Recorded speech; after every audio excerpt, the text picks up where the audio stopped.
welcome again to The Actor's Vow. This is Denise. I see so many new people here and it's so exciting. But if you haven't heard the past episodes, go back and listen to them because I want to think we have some kind of continuity and they're all relevant in their own way. But yeah, I'm so excited to be back. I took my first break since the podcast started this past week for Thanksgiving, and it was very well needed, but I honestly developed some kind of podcast anxiety. Like Wednesday came and I was like, oh no, it's Wednesday, I have to submit the episode. I was like, oh no, right, there's no episode this Wednesday. Then Sunday came and I was like, whoa, Sunday spotlight. Also, no Sunday spotlight. So it was bittersweet. Like, I really missed you guys. So I'm gonna update you first. Last week, it was Thanksgiving, so I just stayed home because, world pandemic, but I stuffed my tummy with amazing food. I cooked for like 6 hours. I don't know what you guys like for Thanksgiving. I hope your Thanksgiving was good. I hope you got to enjoy it even if we're in the middle of the pandemic. And then I also watched like a lot of movies and I do have some cool recommendations for you. So I watched a movie called Before the Devil Knows You're Dead. It's from 2007 and directed by Sidney Lumet, which is an amazing director who also directed the classic 12 Angry Men, worked with Al Pacino and many Hollywood stars classics. So the lead of this movie is Philip Seymour Hoffman. And if you've listened to my past episodes, you're probably thinking at this point that I'm obsessed with this man, but hear me out. This is a coincidence. I have never seen so many Philip Seymour Hoffman movies in my whole existence. And suddenly, I just get recommended movies or see movies that I think might be interesting, and he happens to be in them, which I'm not complaining about because he is incredible. But yes, the last movies I have recommended in this podcast, they all have him in it. This movie reminded me of this argument my DP friend and I were having. His name is Pablo Diaz. He was in the podcast, but it was the episode that was all in Spanish. So one day we had an argument about action movies because I was telling him how I don't like watching action movies. I love being in them. I love doing action stuff and stunts, but I do not like watching them because I think most action movies are not actually good movies. Like, there might be entertaining, but most of them are just shooting, CGI, and a lot of like no actual plot, no good acting. And we were saying like, what actually like action movie, that is good? And we started making a list for action movies that were good. And we had Leon the Professional there. We said Matrix. We said Mad Max. He said the first one of John Wick. I'm like, I don't know. To be honest, I haven't seen the first one. I saw the third one in the movies and I thought it was terrible. I actually fell asleep and I never fall asleep in the movies.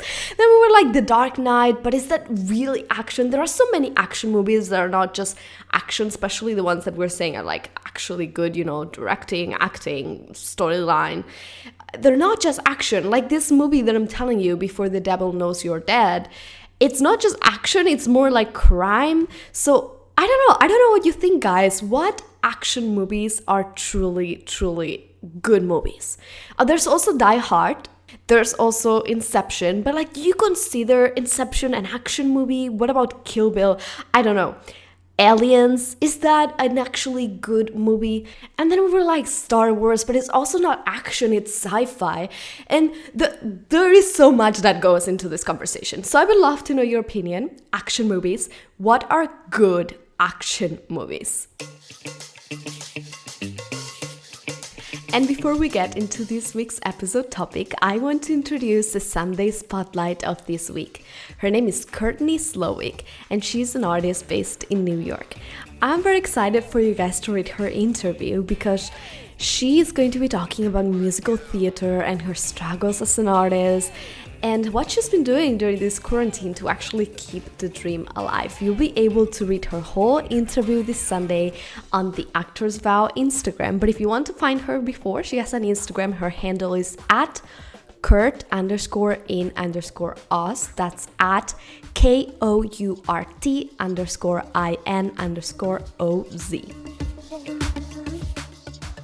Alright, so this week I'm bringing you an episode that's a little bit different than everything we've talked about here before. In this episode today, we're going to talk about love.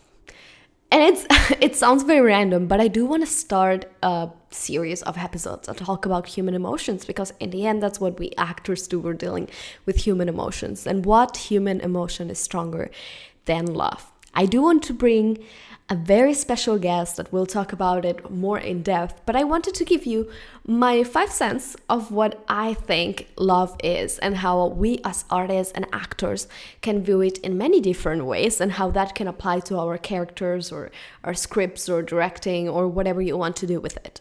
I want to start by saying that our concept of love in society is very much ruled by what Hollywood considers love. I mean, mainstream media, Romeo and Juliet kind of thing.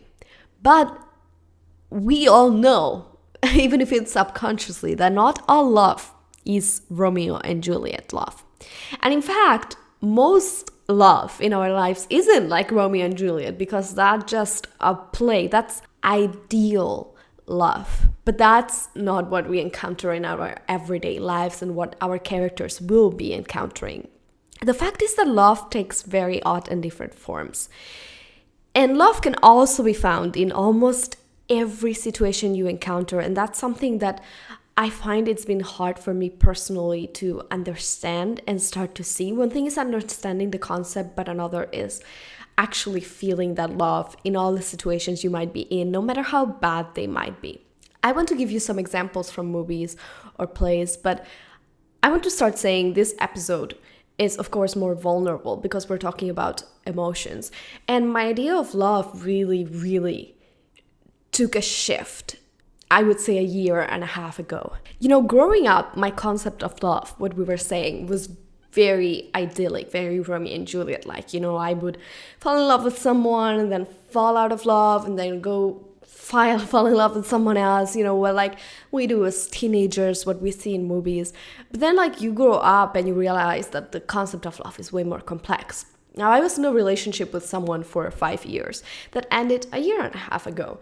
And that end was the moment where I realized what love truly was. And it's weird because the end, the breakup, the pain, the hurtful moments was what made me realize what the growth I had experienced of my concept of love.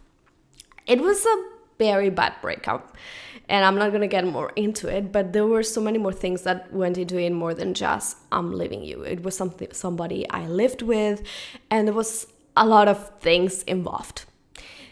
And the point is that even through all that situation, I was still able to find the love, the empathy, and the understanding for everything that was happening. And that was the moment I realized, wait, this love I feel for this person has so many layers. Like, I might not be liking who they have turned or what their actions are, but that doesn't mean I don't love them anymore. Or just because their actions might be hurtful and their words might be hurtful doesn't mean they don't love me anymore. Maybe there are other priorities in their life right now. Maybe they are also hurt or scared, and that is overtaking on the love, or whatever it is. I don't want to get too much into my personal stuff, but what I'm saying is that was a life-changing situation for me. I don't know if that has happened for you guys. There was one person or one experience. It doesn't have to be romantic, because love is of course not always romantic. There's so many levels and kind of relationships with love, but that one person or situation that changed the way you see love and took it more into a higher level of unconditional love, of a love that is not just, if you don't do it on my terms, I am leaving and I don't love you anymore, because that's not really how love works. Let's think about it, an example. Let's go here to actual movies. American Psycho, an amazing movie, one of my favorite movies ever. I love it. The character Patrick Bateman. There is this scene where he goes on a date with his secretary. And this is a very extreme example because we all know Patrick Bateman is a psychopath and a sociopath. But still, bear with me. There is a scene in the apartment and she goes to his apartment. And if you ask the two actors if this is a scene about love, they would surely say no. Or if you ask anybody that's watching the scene is not about love. But you as the actor is so useful and it's so powerful for your performance if you can find a way to find the love. Because think about it. What is Patrick Bateman's problem if not a big lack of love? Because in the end, the character is obviously someone who grew up with no love, who grew up with a lot of money and everything he wanted. But what didn't he have? Love. Someone who was there to listen to him, to guide him, to support him. That unconditional love that we all long for. There is no one that doesn't long for it. And he is yelling for it. And maybe, of course, he's taking it to a very extreme situation, but as the actor, it's interesting to see it from that point of view. He is not offering that love, but he certainly needs it. And her, the secretary, she wants the same. She's trying to get love from someone who she knows she will never give it to her. Like, she's worked with him. She knows Patrick Bateman. She knows he's an asshole. Let's just put it like that. And she still goes to a date with him. Why? Not just because he's attractive. She surely just craves that being held, being supported, knowing that you have someone that cares about you. She wants the same. And maybe she thinks she can change him. That is where the love is, for example, in that scene. Or let's think about another example. Maybe you haven't seen American Psycho, How I Met Your Mother, the show. If you haven't seen it, I love How I Met Your Mother. But then we have the character Barney. If you haven't seen the show, Barney, he is always with different women. It's the last person you would imagine being in love. He is the last person you would imagine knowing anything about love. Barney just cares about having fun and partying and women. And then, what happens when he finally finds the person that is exactly what he needed? It's not like he learns to love, because the love was always there. He was just looking for it in the wrong places, and he didn't just know how to show it.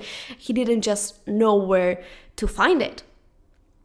Or we also have the scenes where you have two characters that pretend to be in love because they need something from each other. And we see that all the time, even in real life, people want something from the other person. People who are together because they need each other for reasons that have nothing to do with love.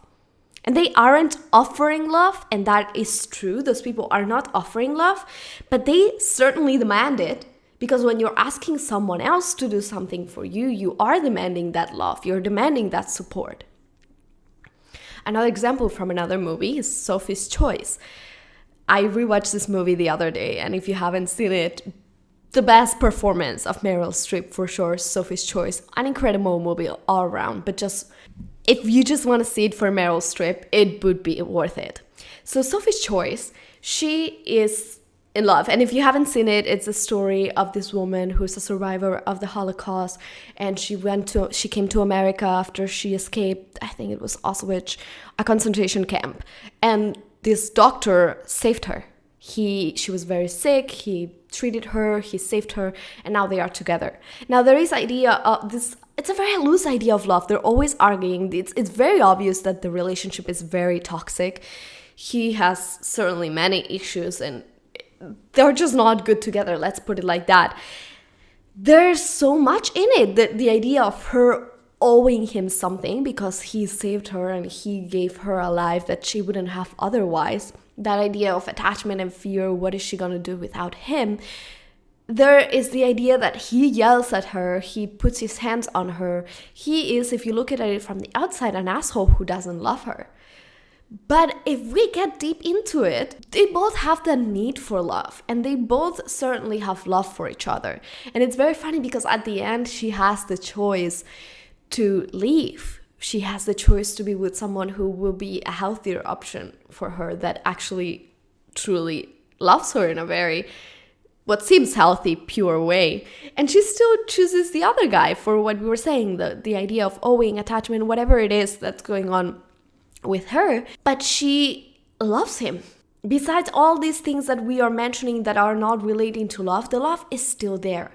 And him just doesn't know better. He doesn't know how to love in a better way. Is it right? No, of course it's not right. He yells at her and he hits her, or the bad relationship, toxic relationship they have. But the love is still there.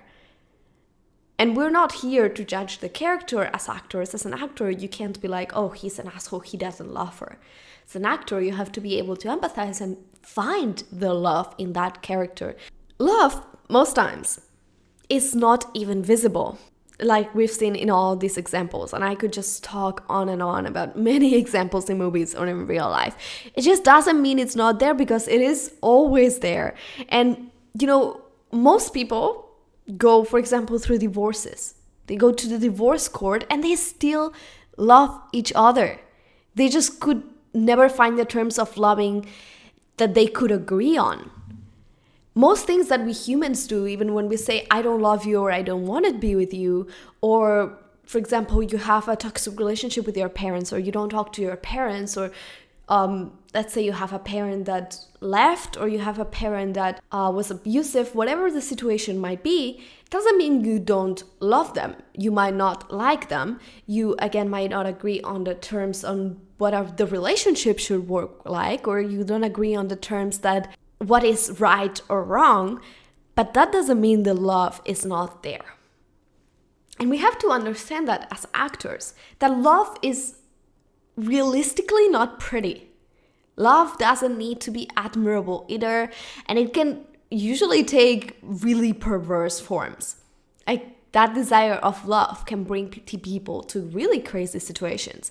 Like I was telling you in the play I was in, that was Machinal, and the main character who I played killed her husband to be with her lover, and then the lover just left her.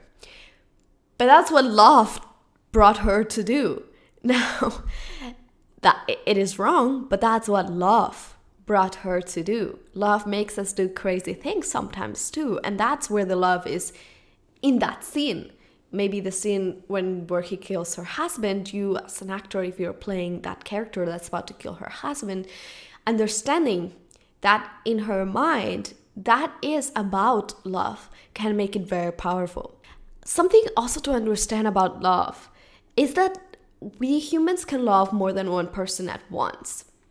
Not just in a romantic way here, but of course you love your parents and you can love your spouse or boyfriend or girlfriend, or you can love your pet, or you love many people in different ways. But even romantically, you can love more than one person at once. Like, love is infinite.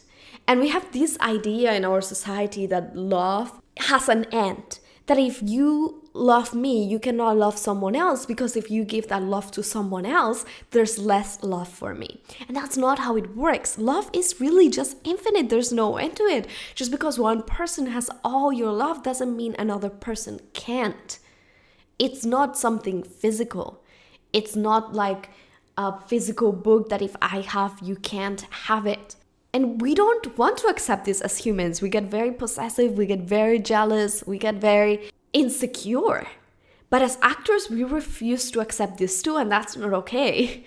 The thing is, we can think that as humans, but as actors, we gotta be bigger than that. And as an actor, you need to understand these things that most people refuse to accept out loud, or that only understand in a subconscious level. The point of all this, and why I wanted to record this episode, is because love is truly what moves us. And I'm not trying to be cheesy here, but love for our passions and for humans and for everything is the reason why we do everything we do. And if there is a chance that love can be included in your scene or in your character, do it. It will create such an incredible difference. I'm gonna give you one last example before we go to say our goodbyes. But when I played Peter Pan, we spent like 6 months rehearsing. It was amazing experience. But I had my two best friends as Peter Pan, Prentice and Teddy. Now, Prentice and Peter Pan had an awesome relationship. And in rehearsals, I always remember it was awesome. Not me and the actor who played Prentice. Like, we also were really good friends. But I'm saying the characters. It was just a connection they had, and it was awesome. And even during the runs, everybody loved the friendship Prentice and Peter Pan developed. And now, when the play finished and the run finished, the actor who played Prentice came to me, and he said that Prentice had always been in love with Peter. And honestly, at that moment, it was like the biggest shock for me, because for months and months, I had not realized. I honestly just thought it was a friendship, but there was something so powerful about that friendship. There was something so powerful about our scenes and the way we were on stage. There was something so powerful about those two characters. And it was because he found the love in it. And it didn't have to be being in love, because also Peter loved Prentice in a friendship way, in an admirable way. And that also made it work. When we say love, it doesn't always have to be in a relationship, but finding that love in those characters created such magic on stage. And it was so much fun to find out after all the runs about his little secret. So if there's ever the chance to find love in something, when I get super cheesy here, not just in acting, in your life, in any situation, if you can find love, if you can put love in it, just do it.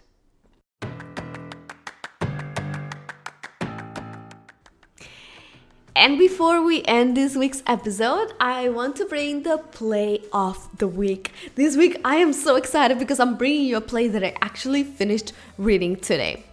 The play is A Doll's House Part 2. It's a play from 2017. I was in New York City when it was on Broadway, and I was very excited to see it, but I never got the chance. It was written by Hnath. I hope this is how it's pronounced, Hnath. I had it in my house and I hadn't read it in all this time, and I'm just so excited I did it. I loved A Doll's House Part 1, and honestly I hadn't read it because in my mind, I don't know if it's gonna sound mean, but I was like, how dare you? Like, A Doll's House is such a classic. It's such an untouchable thing. It's like me saying I'm going to write the second part of Hamlet. You know, it's how dare you? Why would you do that? Like, you better do this right. But I read it and it was awesome. And in a way, it added to the story. It was like a homage to the original story. It wasn't like I am here to overpower the original. It was just, this is a little continuation. And it was so awesome. I loved the scenes and monologues in it, both female and male. If you haven't read A Doll's House, you have to do it. There's amazing monologues and scenes in it for auditions, for your class, for whatever you need. I am so excited. I'm certainly gonna do some of these monologues. It's also a very feminist play, very modern, very fresh, contemporary, witty. It's part of it is comedy, which is interesting. Like there's humor in it. It's quick. There's also this very interesting thing about the playwright. He writes a lot of at the beginning of the play indications on how this play is supposed to be acted, and that kind of also bothered me at the beginning because I don't like when playwrights tell the actors how to act. I like that minimal, but it made sense while you read the play. And I'm sure, it's very open to interpretation in the end. It was mostly about pauses and thoughts, a moment to have a thought, but it was awesome. So definitely A Doll's House Part 2. This is a play you want to read and have in your repertoire.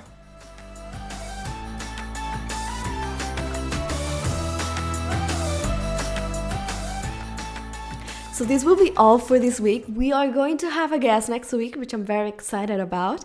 Although I love being here alone with you, I do always want to bring you knowledge of things that I don't know about or I'm not an expert on. Then I want someone else to tell you about them because, of course, I want you to have the best information and the best education and the best of the best. So thank you so much, guys, for joining me another week. If you haven't subscribed on iTunes, please remember to do that and leave a review.